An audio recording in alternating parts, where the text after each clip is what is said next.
Qu'est-ce qu'un tableau de bord? Un tableau de bord est un outil de pilotage visuel qui mesure la performance d'une ou de plusieurs activités. Il insiste à réduire l'incertitude et il aide à prendre des décisions. L'objectif d'un tableau de bord, c'est d'augmenter la performance d'une entreprise. Le tableau de bord est composé par des indicateurs. Un indicateur, c'est une mesure ou un ensemble de mesures marquées sur un aspect critique de performance globale. On considère 5 critères pour le choix d'un indicateur. Il doit être significatif, mesurable, acceptable, responsable, temporel, c'est-à-dire SMART. On considère des différents types d'indicateurs.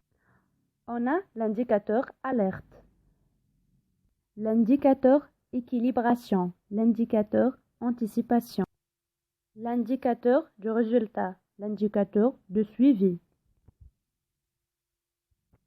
Passons maintenant au type de tableau de bord. On considère 3 types. Un tableau de bord de pilotage, un tableau de bord d'activité et un tableau de bord de projet. L'objectif d'un tableau de bord de pilotage, c'est de piloter les objectifs à travers des indicateurs de résultats.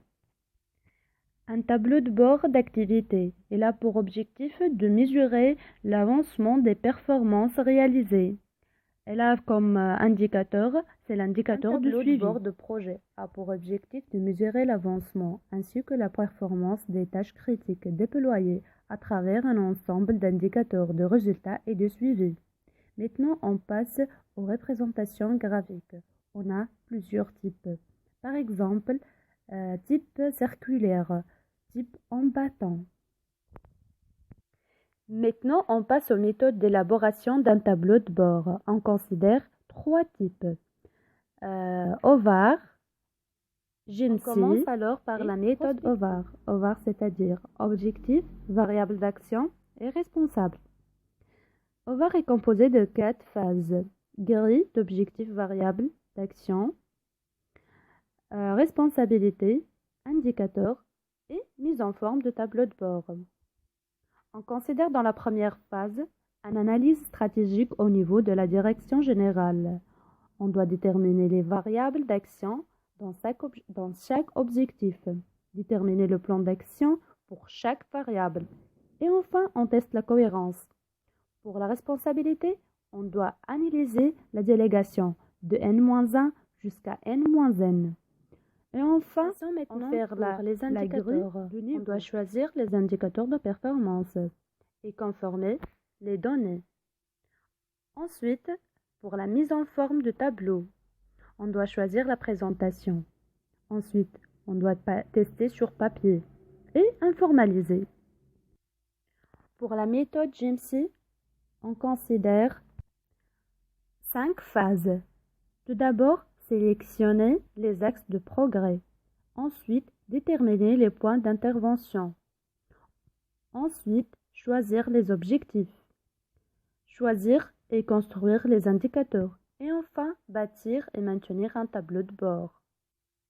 Pour la sélection des axes de progrès, tout d'abord, on doit identifier les principales sources de revenus. Citer l'entreprise sur son marché. Évaluer les attentes des clients. Repérer les principaux leviers volés. Évaluer et choisir les axes de progrès.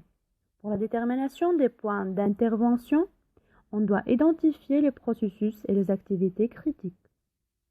Pour le choix des objectifs, on doit choisir les objectifs, mesurer les risques, définir un plan d'action. Pour le choix et construction des indicateurs. On doit choisir les indicateurs, présenter les indicateurs sur le poste de travail. Et enfin, bâtir notre tableau de bord. Maintenant pour la méthode prospective. On doit établir un diagnostic stratégique, fixer des axes stratégiques pour chaque prospective et déterminer les liens de causalité. Décliner les actions en objectifs, fixer les leviers clés en chaque prospective. Identification des indicateurs de chaque prospective. Et enfin, bâtir un tableau de bord est un outil d'aide à la décision, mais la prise de température n'a jamais guéri. Alors, on doit intervenir de façon convenable à l'incertitude sur l'atteinte de l'objectif. Qu'est-ce qu'un tableau de bord? Un tableau de bord est un outil de pilotage visuel qui mesure la performance d'une ou de plusieurs activités. Il insiste à réduire l'incertitude et il aide à prendre des décisions. L'objectif d'un tableau de bord.